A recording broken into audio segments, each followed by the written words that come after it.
ဟိုတနေ့ကဆိုရင်သူကဘာကြောင့်လဲမသိဘူးအကောင်ကောင်ကြီးတော့တိုက်မိတော့မလားတော့အောင်မိရတယ်အဲ့လိုခက်တယ် ဟုတ်လား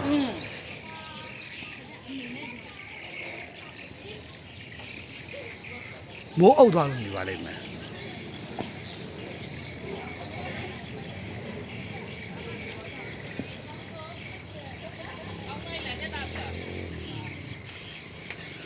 ညာတော့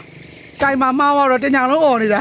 ရပါတယ် အတန်လေအဲ့ဒါအခုပြောတော့မှသိတော့မှတိုင်ပါပြန်မြင်ရတာအဲ့ဒါတက်သွားတာလေ ယထာစီ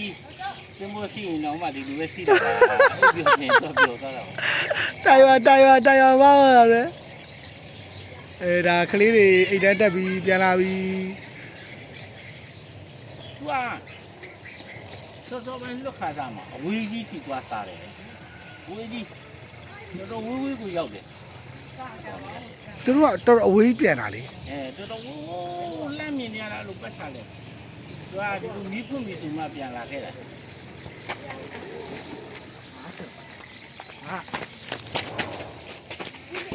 တူလာဘူးပဲလောက်တာတူလာရင်အောင်မြင်တာပဲလေနော် မှန်တယ်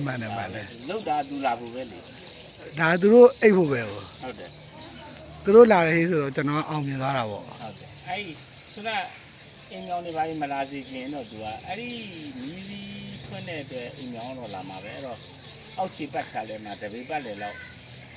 ဒီထည့်ထားနိုင်ရင်တော့ ကျွန်တော်အဲ့နားမှာ short ထည့်မှု short မထည့်သေးတာ